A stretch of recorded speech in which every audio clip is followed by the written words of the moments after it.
Welcome to Peace of Mind.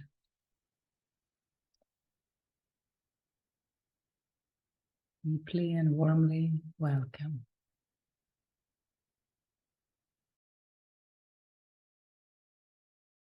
Yeah, maybe we start with this question inside. Am I worthy of peace?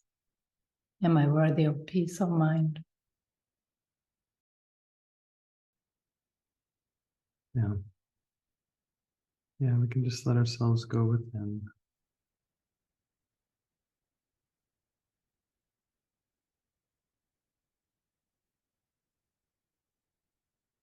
Being open to experiencing that worthiness.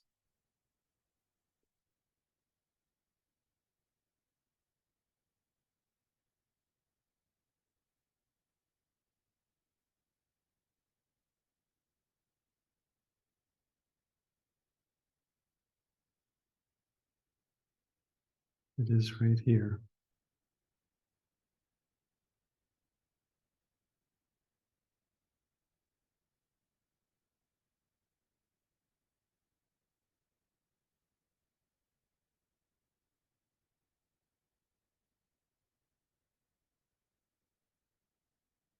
We never had to go anywhere to get it.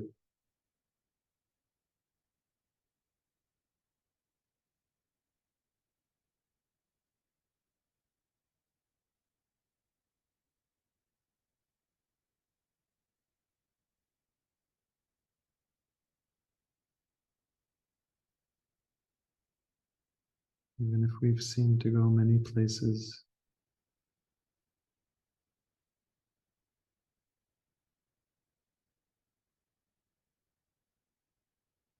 we've never really left God.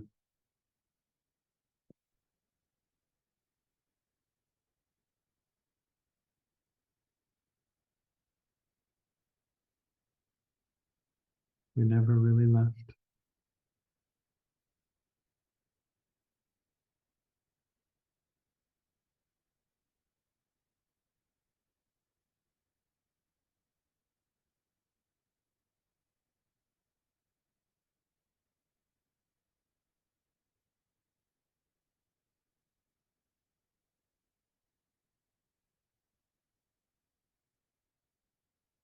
And in this moment,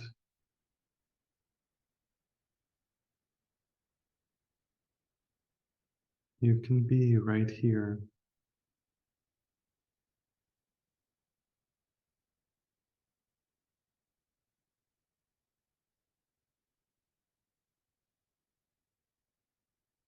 Completely with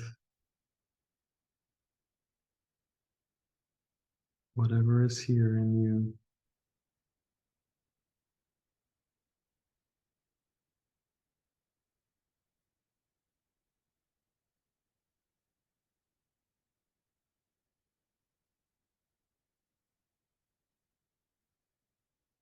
Staying in this one divine moment.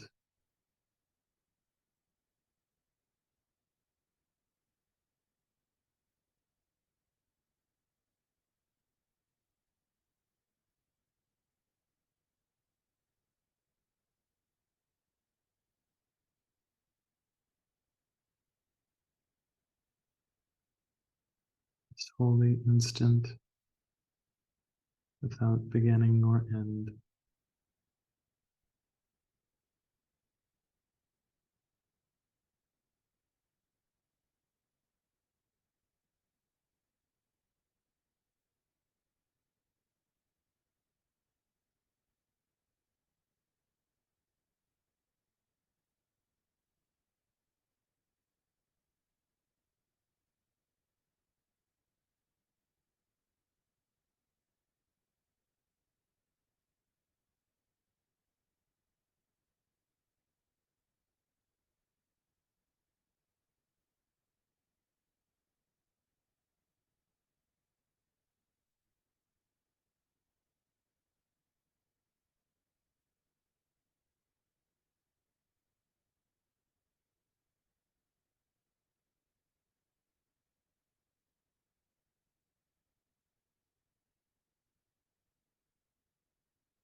And then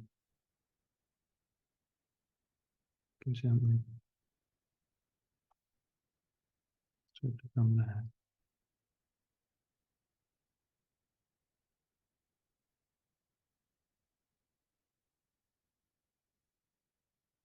The invitation here is to never come back from this deeply peaceful, restful presence. It is always available. And it's very simple.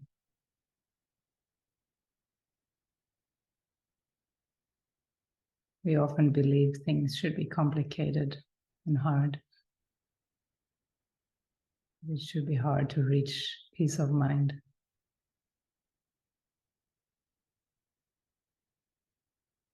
But it is simple.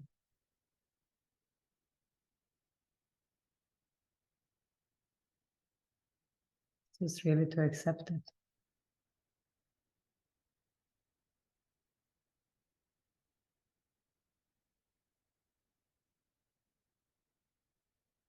To remove everything that would make it complicated.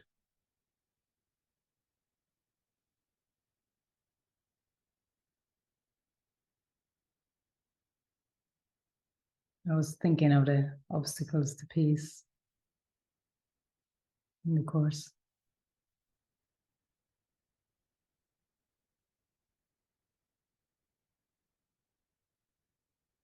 The first obstacle to peace is the desire to get rid of peace.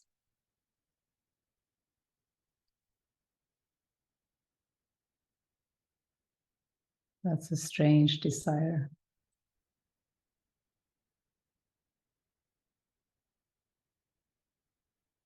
Why would we want to get rid of peace? Ever?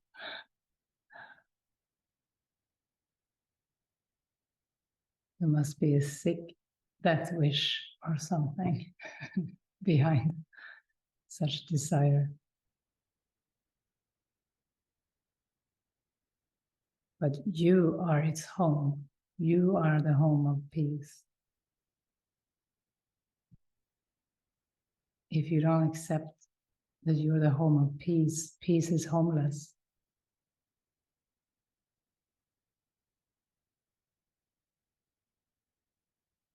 And if it would extend at all, it must begin with you. It cannot be if you don't accept peace. The whole world will be without peace. You will see a messy or a nervous world. A world with obstacles and problems. But if you allow peace to extend from you, from your core, from who you are, then everything is peaceful.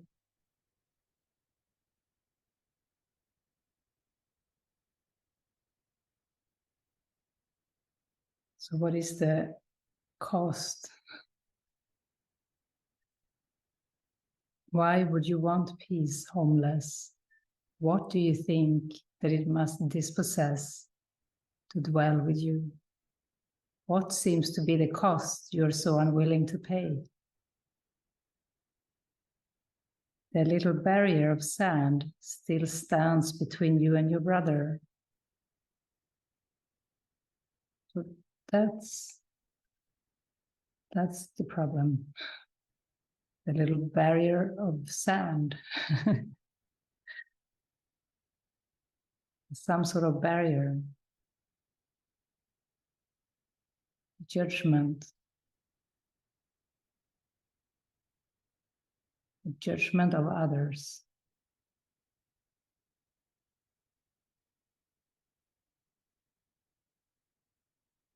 Would you reinforce it now? this barrier. You're not asked to let it go for yourself alone. Christ asks it of you for himself. He would bring peace to everyone. And how can he do it except through you? Would you let a little bank of sand, a wall of dust, a tiny seeming barrier stand between your brother and salvation? Would you let this barrier stand between your brothers and salvation?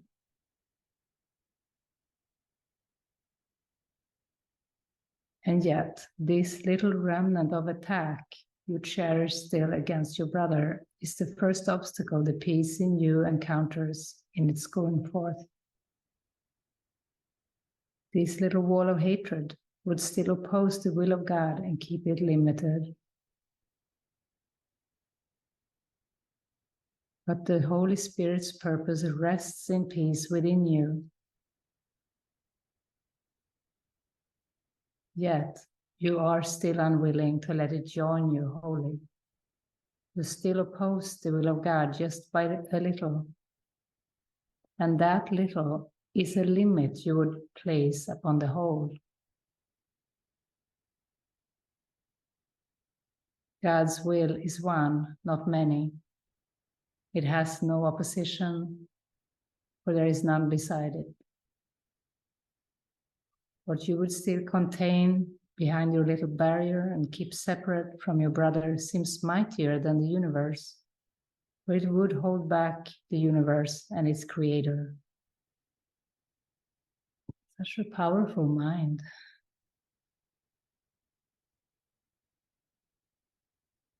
That we can seem to do that.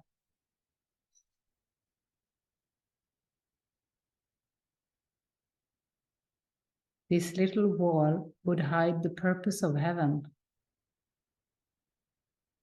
and keep it from heaven.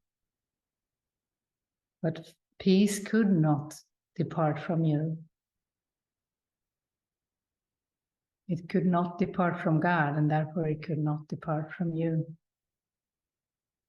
Fear not this little obstacle, the little obstacle of desiring to get rid of peace because of judgment or attack. Fear not this little obstacle. This obstacle cannot contain the will of God. Peace will flow across it and join you without hindrance. You have no purpose apart from your brother, nor apart from the one you ask the Holy Spirit to share with you. The little wall will fall away so quietly beneath the wings of peace. For peace will send its messengers from you to all the world, and barriers will fall away before their coming as easily as those that you interpose will be surmounted. To overcome the world is no more difficult than to surmount your little wall.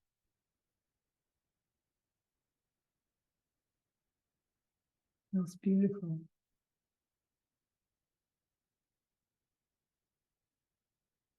That's a powerful mind again. To overcome the world is no more difficult than to surmount your little wall.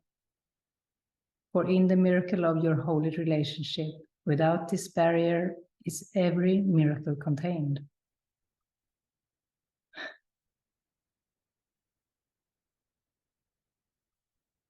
That's pretty good.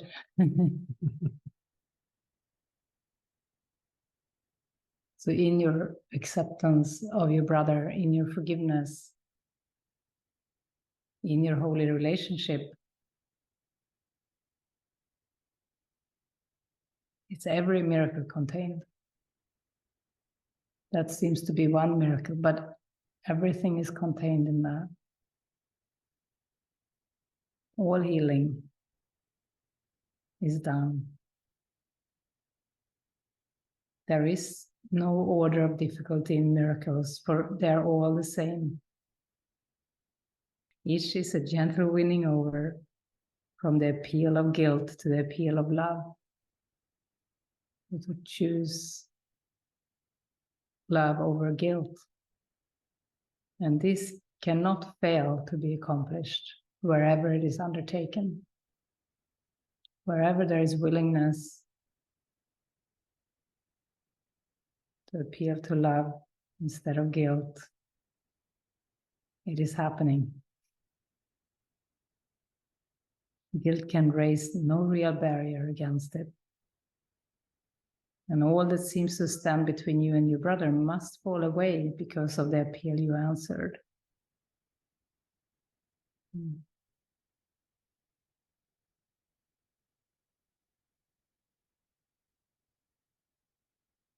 I want no obstacle to peace. I don't want to get rid of peace.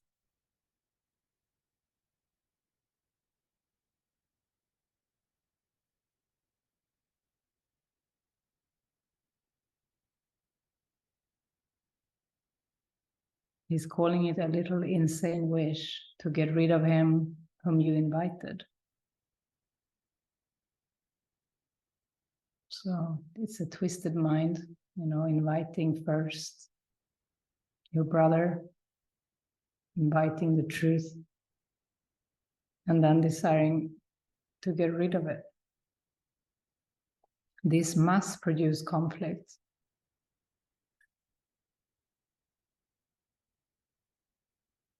As you look upon the world, this little wish, uprooted and floating aimlessly, can land and settle briefly upon anything, for it has no purpose now.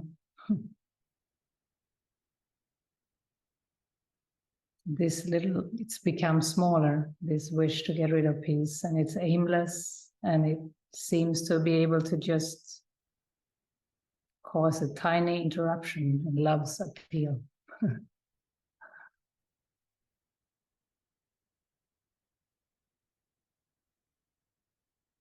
Again, we can become like spiritual detectives in our minds to find out what our beliefs are. When we don't feel good, there is some desire to get rid of peace, and there is some idea, some misunderstanding in us that just needs to be seen. He says, this feather of a wish, this tiny illusion, this microscopic remnant of the belief in sin, is all that remains of what once seemed to be the world.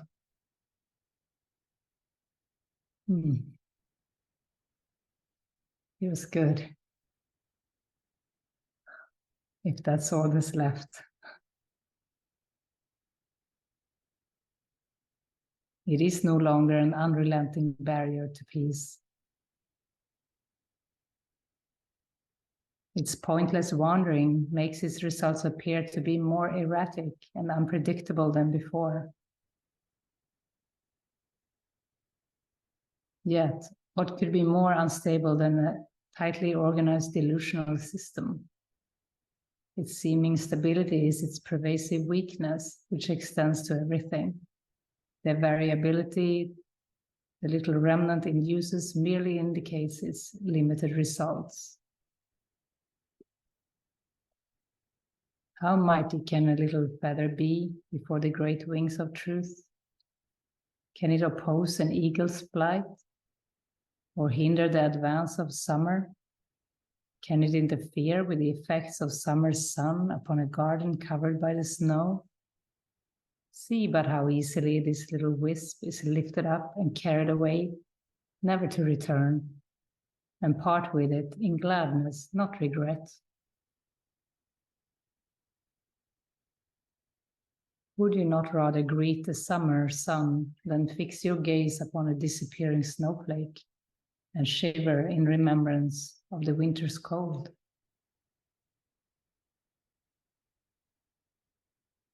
Yeah, I think we would. We would rather greet the summer sun and be fixated on the little snowflake that is melting away.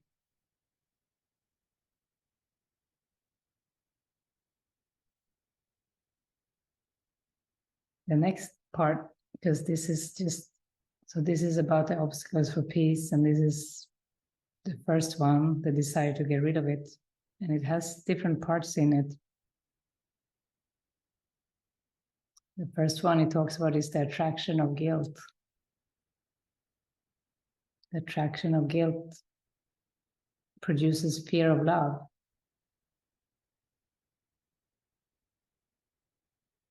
For love would never look on guilt at all. So if we have attraction to guilt, we're afraid of love. We want guilt, we're afraid of love because love would dismiss guilt.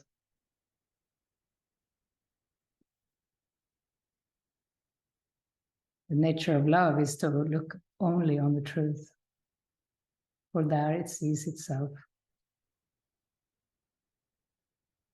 So he talks about fear here.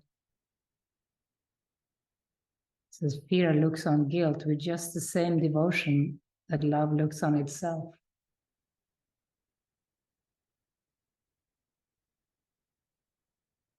We don't want to be devoted to guilt. We can release the fear because each has messengers which it sends forth. Both fear and love has messengers, and which return to it with messages written in the language in which their going forth was asked. Of course, we'll receive back what we send out. If we let fear's messengers go out from us, we get back messages of fear. So we want to question this fear in the mind. We don't need it. Love's messengers are gently sent and return with messages of love and gentleness. The messengers of fear are harshly ordered to seek out guilt and cherish every scrap of evil and of sin that they can find, losing none of them on pain of death, and laying them respectfully before their Lord and Master. Perception cannot obey two masters, each asking for messages of different things in different languages. What fear would feed upon, love overlooks. What fear would feed upon, love overlooks. What fear demands, love cannot even see. The fierce attraction that guilt holds for fear is wholly absent from love's gentle perception.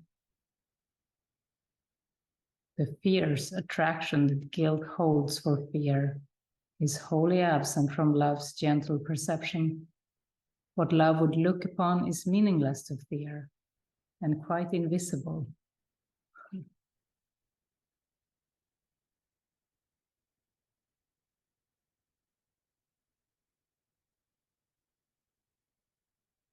Relationships in this world are the result of how the world is seen.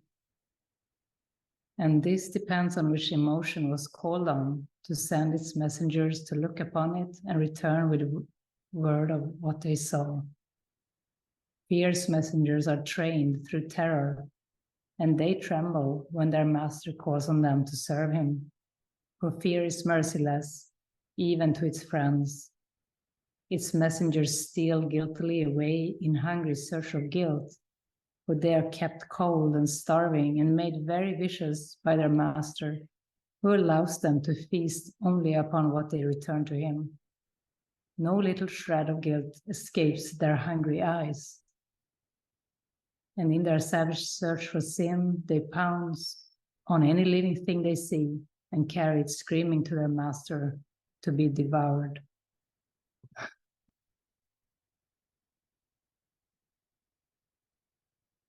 Yeah.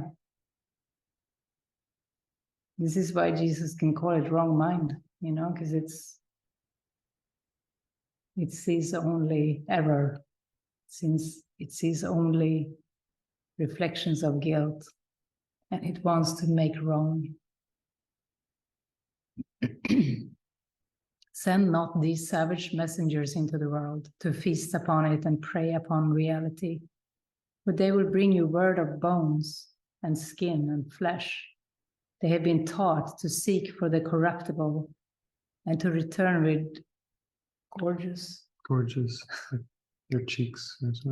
with cheeks filled with things decayed and rotten. To them, such things are beautiful because they seem to allay their savage pangs of hunger, for they are frantic with the pain of fear and would avert the punishment of him who sends them forth by offering him what they hold dear.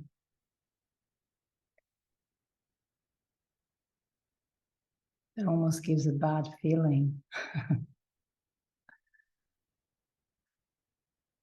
The Holy Spirit has given you love's messengers to send instead of those you trained through fear. They are as eager to return to you what they hold dear as are the others. If you send them forth, they will see only the blameless and the beautiful, the gentle and the kind.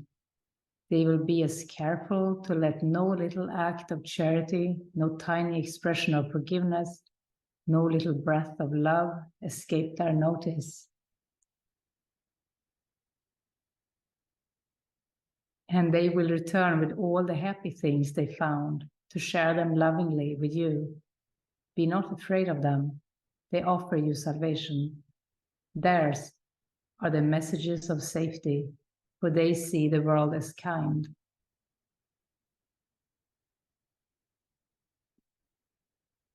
It's beautiful. As we read this, we can allow this. We can see perhaps part of our mind, part of our psyche where this is needed, where this is called for. Bring in the Holy Spirit's messengers for healing.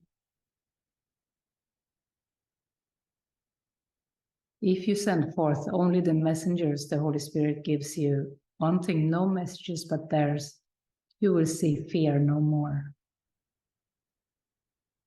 The world will be transformed before your sight, cleansed of all guilt, and softly brushed with beauty. The world contains no fear that you laid not upon it. Did you hear that? The world contains no fear that you laid not upon it. If we don't lay our fear on the world, there is no fear in the world.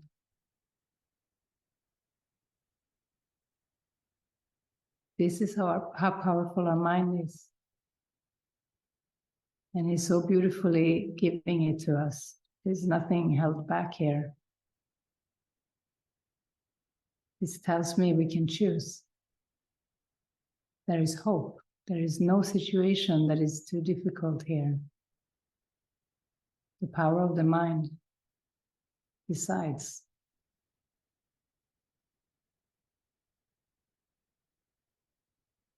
So the world contains no fear that you laid not upon it, and none you cannot ask love's messengers to remove from it and see it still.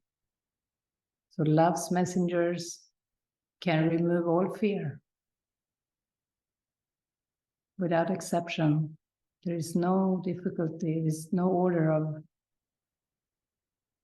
difficulty, there's no order in illusion, and there is no order in the miracles. You know, there's no situation that is too difficult. It's all the same to the Holy Spirit. The Holy Spirit has given you His messengers to send to your brother and return to you with what love sees. They have been given to replace the hungry dogs of fear you sent instead, and they go forth to signify the end of fear.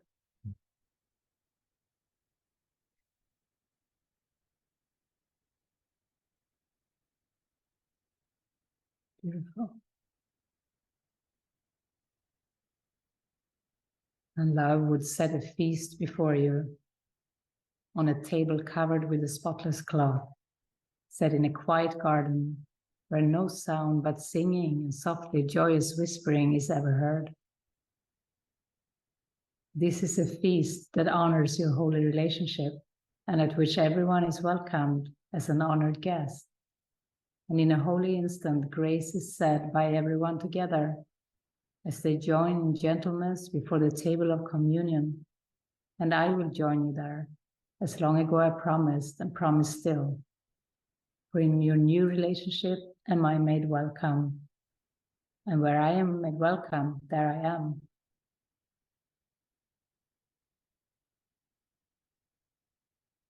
Okay. Very good. This feels good, right? This feels good to me. Yeah. We just need to open the door inside to whatever still feels unhealed, whatever still feels difficult. Open the door to the Holy Spirit's light to shine in.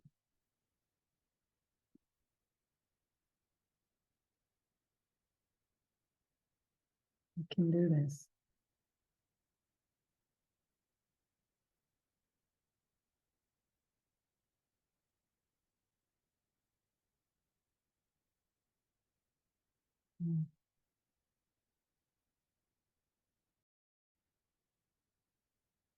So if you want to read this yourself later on, it's from chapter 19, part 4. And it's in A. It has many different sections, this one. But it's all good. Even the introduction is so beautiful to this chapter. If you want to go and read it.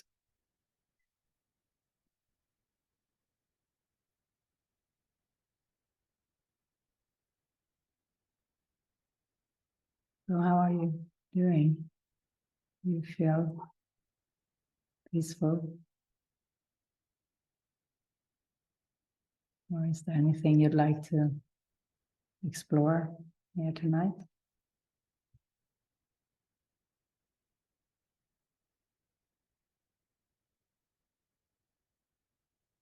Matthew? Hello. Hello? Can you see me okay? Yeah. Okay. Yeah, I was going to share something that really relates to what you've been reading. It's about the fear of love. And a pattern I've noticed in myself, especially in the last few months, is when I perceive someone has a little issue with me, they seem, a little off or a little bit annoyed, there's a bit of distance. And then it passes, maybe a day later, and it's kind of gone, and there's a connection again. I often notice there's part of me that wants to go back to the slight bit of distance because there's part of me just feels safer with that rather than the connection again. Like it doesn't last, so to speak. I just notice it occur in my mind each time. This sudden, I want to go back to the distance. There's almost like a rejection of the love. It's really stood out to me these last anytime it's happened in the last couple of months, it's real apparent in my mind. It's like, wow, actually part of me prefers the separation. Yeah, that's so good to see. Yeah. It's madness, but It really is. Yeah, good to see that desire for loss of peace, the desire for separation. Yeah. What you're reading was interesting. Like I can notice the fear, but I can't really connect it consciously to the guilt that must be there first, because there's a line that really stood out to me there was the the fierce attraction that guilt has for fear. Like that's, when I heard that, I was like, wow, that's really mind blown. But I'm not so much aware of the guilt. I sense the fear of the love, you know, fear of the connection, but where's the guilt? You know, it must be there beneath that, but yeah, not so aware of it. Yeah.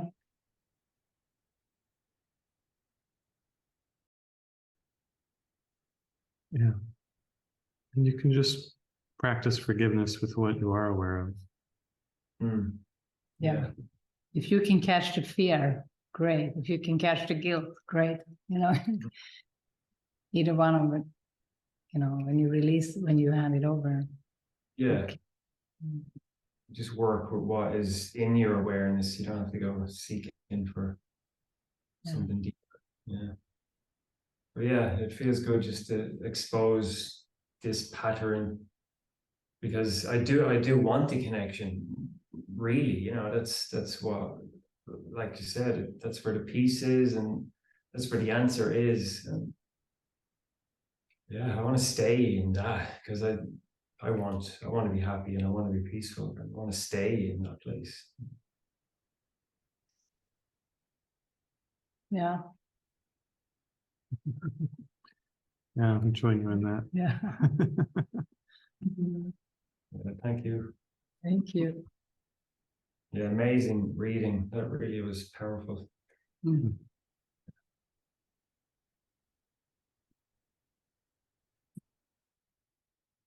Lucia?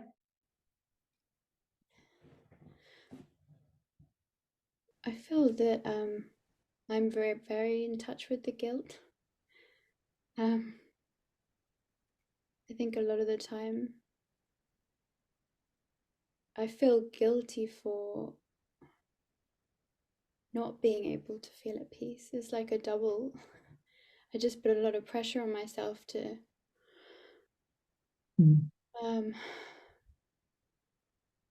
get it now. Like when you were speaking, in the beginning, as you were reading, I was feeling so just a lot of intensity in my body, and I was really being drawn to like the sharpness that I was feeling in my heart and my head.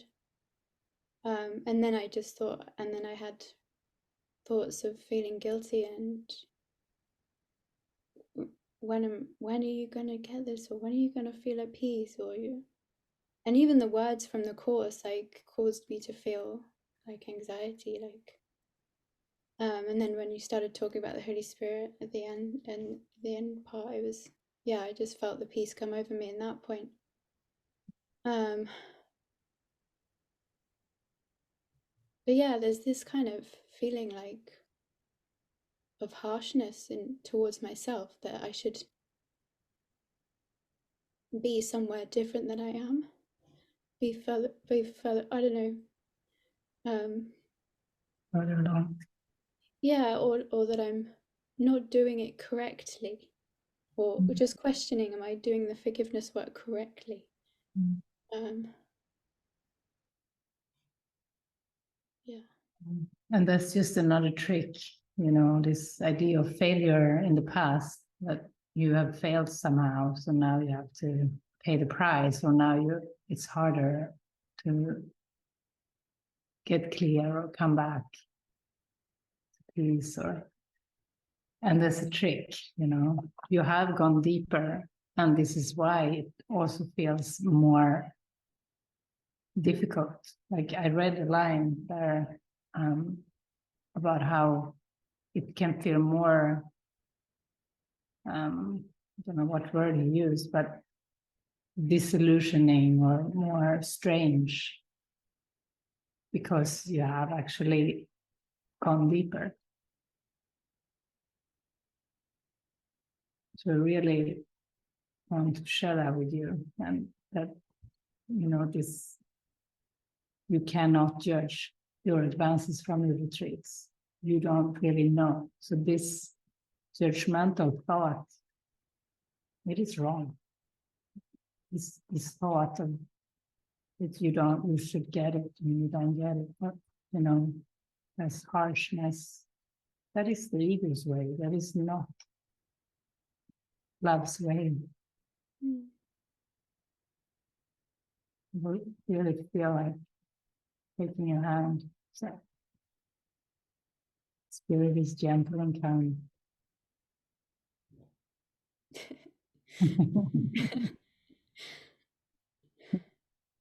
If we read the course, we have to throw away the ego's glasses. We cannot read the course with the ego's glasses. It's too hard.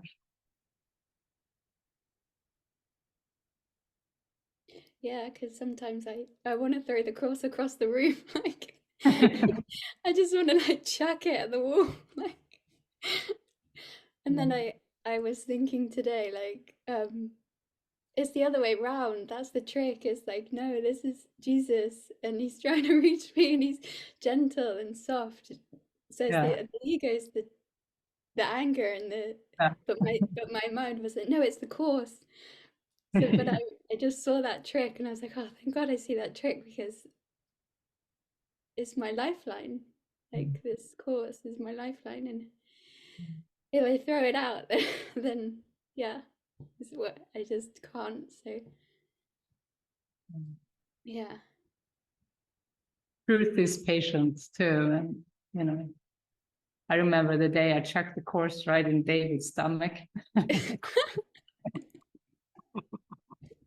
I wanted to get rid of both him and the course, and he was just this image of, detachment. He was not touched by it. He was just looking at me. Love. Yeah, I feel that's the symbol of the love in the course, and what Jesus shares with us. It's peaceful, not touched by it. It's just anger. It's just the ego's anger at God, and it has to come up for release. That's what it is. It can be seen too.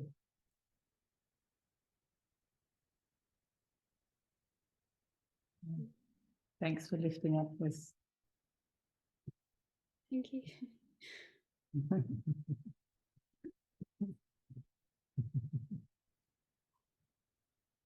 Who's next? Wesley?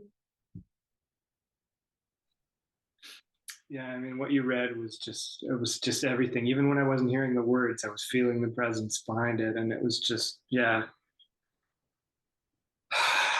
I don't know what to say. It just feels like there's a lot of release happening. Yeah, one of the things that you read said, do you want to focus on the summer sun, or do you want to fix your eyes on the melting away of the last snowflake? Yesterday, I joined with someone who was depressed, and I extended with her, Carol, the first person I ever joined with you with, Jenny.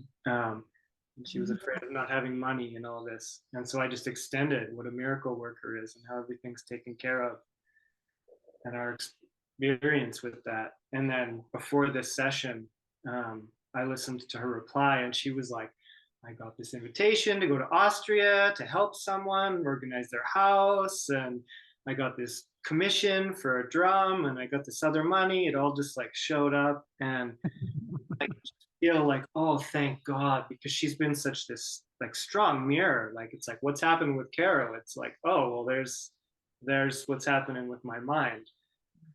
And so I just like, oh, thank you. Even though I wasn't feeling that like totally myself, I was like, I knew the witness was there, and I could see how the sun was going to, begin to shine in the mind. And so, yeah. And then, stuff comes up in the mind, and there's still some judgments and whatever, but it's like, what do I want to focus on? The sun is beginning to shine, and I want to fix my gaze there. And yeah, this morning I said, what do you, like, because I have had some stuff coming up. I said, what do you want me to do? And then I opened Facebook, and I saw your post, come to our satsang at 7:30. And I was like, okay, I get it. Like, so yeah, I showed up, and there was this little bit of doubt there, because last time we joined, it was like, okay, make it obvious, do we come to the community or not? And it was made really obvious, let what was happening here be. And then it was like the invitation, are you willing to be worthy of peace, to let that in? And it was like, okay, you know, that's the answer to my prayer. That's what I want. I don't want to do these things in the world, whatever I think is going to get me something or whatever. It's like, I want the peace in my mind right now. And that's from the guidance, you know, that's from, what would you have me do? You know, sit here and go on Facebook. Like, it doesn't matter. It's like, what is the guidance in this moment, you know? And it was just so clear. Yeah. And so thank you for your willingness to just shine this light for us to come to and say yes. And yeah, I just want to say yes and look upon that sunshine, and let the snowflake do whatever the snowflake is going to do. Yeah, thank you. Thank you, Holy Spirit. Thank you both. Thank you, everyone. Thank you, David, making things clear and obvious for us when we can't see. Yeah. Yeah. Thank you, Wesley. Yeah. I love you. Yeah. Love you guys. Yeah. Yeah. Precious.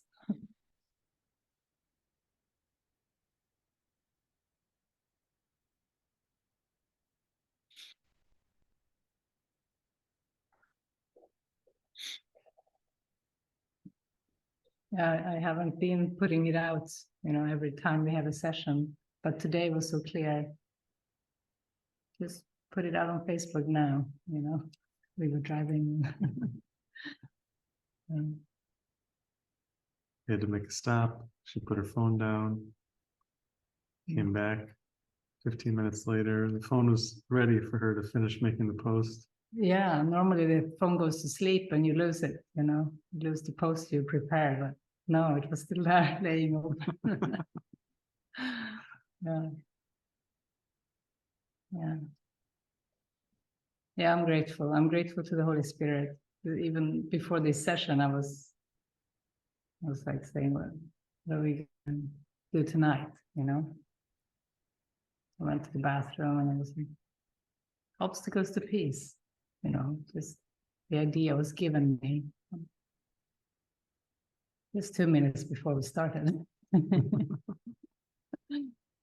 So, yeah, so grateful to how simple it is. You know, the guidance just comes in. You just need to be open, you know.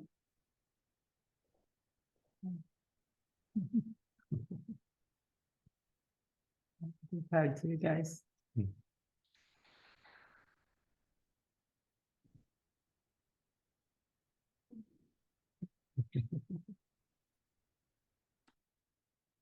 Go to Anne next.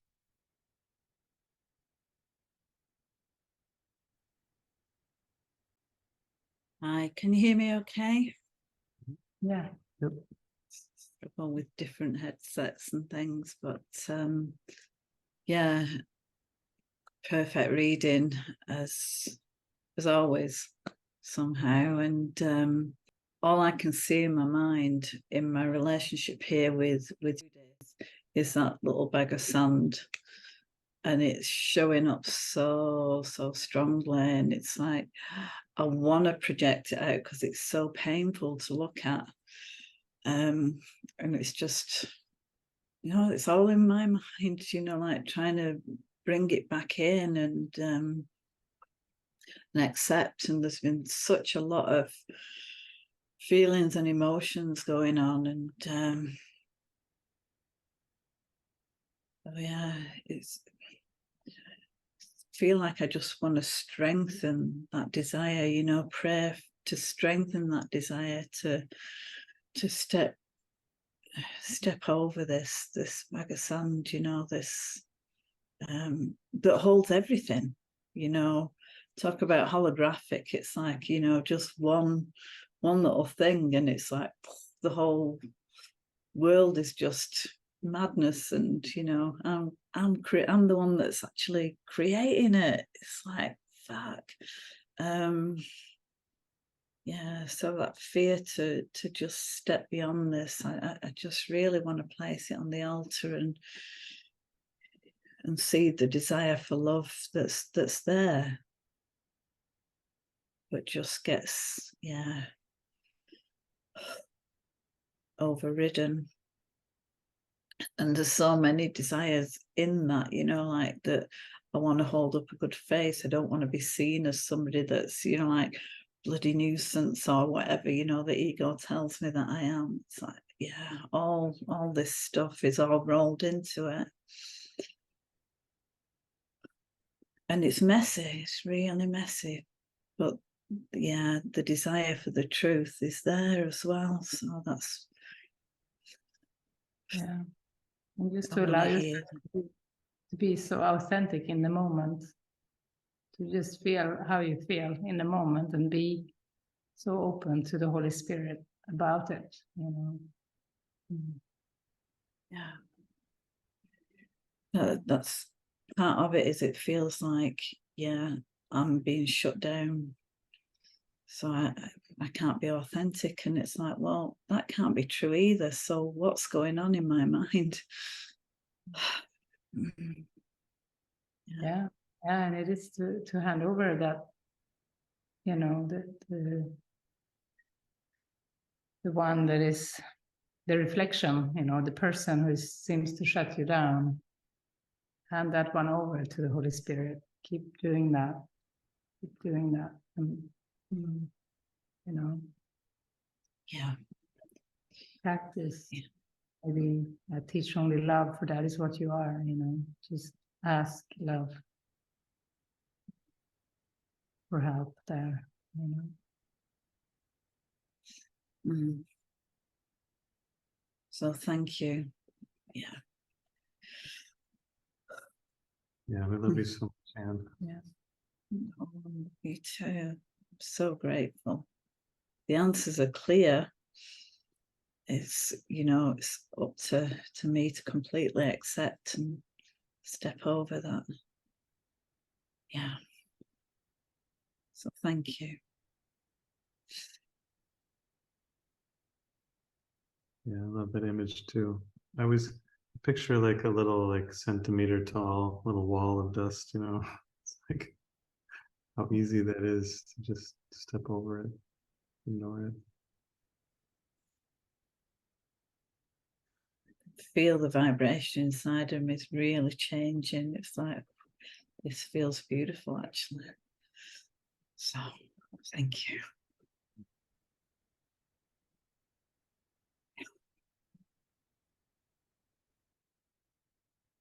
Yeah. It's a beautiful message, you know. When I step back, the light in me steps forward. Mm.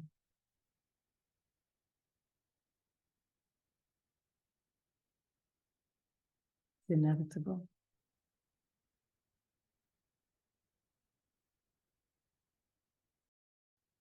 I feel like I want to cheer you up, Graciela.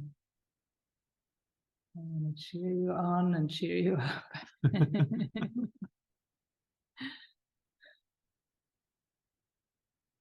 Cheerleader. Graciela, Graciela, Graciela. Follow your heart. Follow your heart. You can do it. Mm.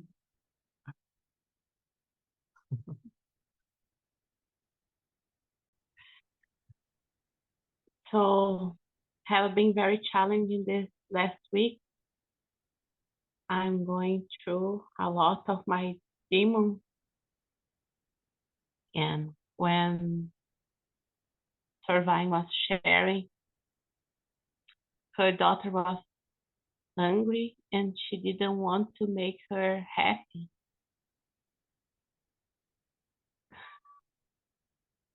And this, I'm very fearful about this.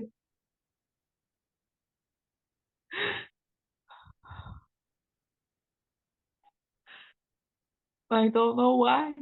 I'm guilty that I'm going for God. It's like I'm going to drugs or I'm going to alcohol. I don't know. It's like I don't feel that I'm doing right. And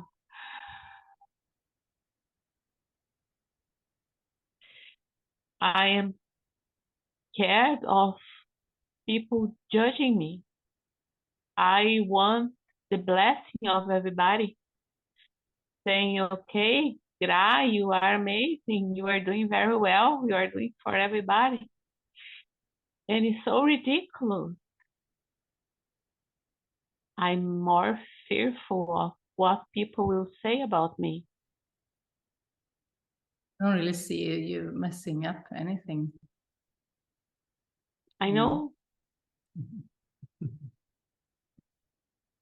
You're lovingly wanting to take some steps, and he's invited to come along, and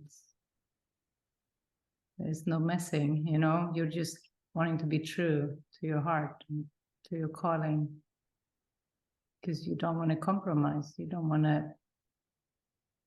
you don't want to be where you can't really be, where you can't really expand. You want to go where you're welcome. That's all.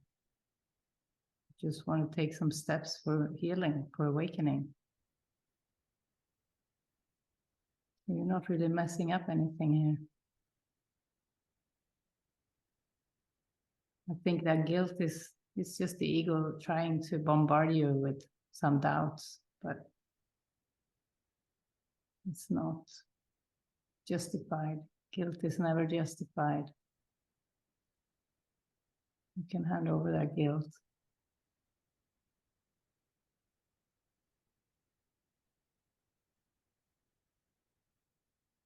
And now he's saying, you are always in this meeting. I hate this meeting. You are not playing with me.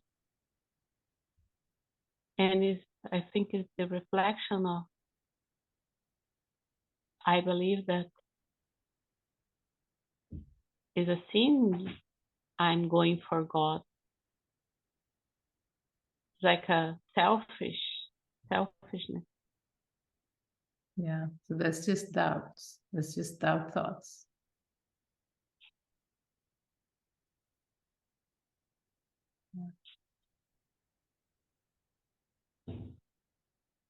Yeah, it couldn't be a sin to go for God.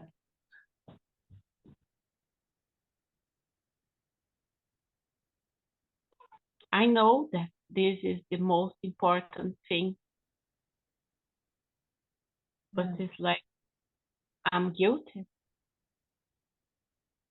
Well,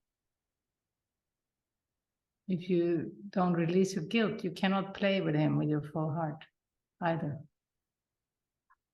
You know, the guilt is the obstacle, no matter what you do. But whatever you do, trust it. You're following your heart. You're following the spirit. It's just some reflections of doubts that you're looking at. And I was trying to get rid of guilt, trying to run away from the fear. And I remember when gathering of David, his kid that was dreaming that he was running from a monster. And he said, so next time you stop and look at the monster's eyes.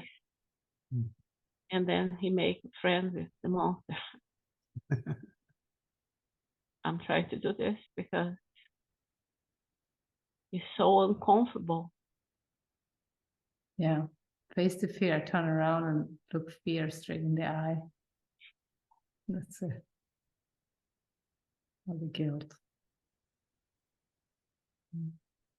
Thank you. Mm. Yeah, I love you, Graciela. Mm-hmm. Yeah.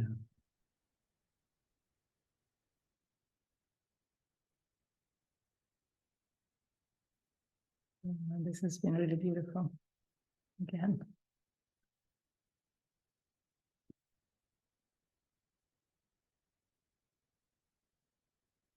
Let's join in this powerful intention to send out love's messengers. Let them return to us.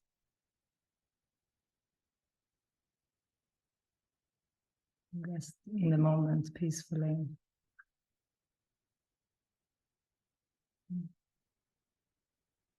Yeah. Jesus's description of those guilt messengers is so kind of stark, but I just get this image of like a little fluffy dog like wanting to lick your face, or like love's messengers. Yeah. It's nice. Today we came down to dinner and Francisco, a dog who lives here with us now, he just was under the table and he just came up and just wanted to lick everywhere he could, my legs and my hands and everything. Just so welcoming, so loving. Eager to welcome everyone who comes to the table.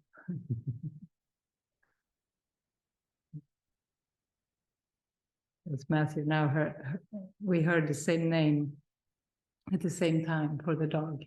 It was Spirit telling us the new name, Saint Francis. Very sweet. Big heart hugs to you all. Yeah, you are very loved.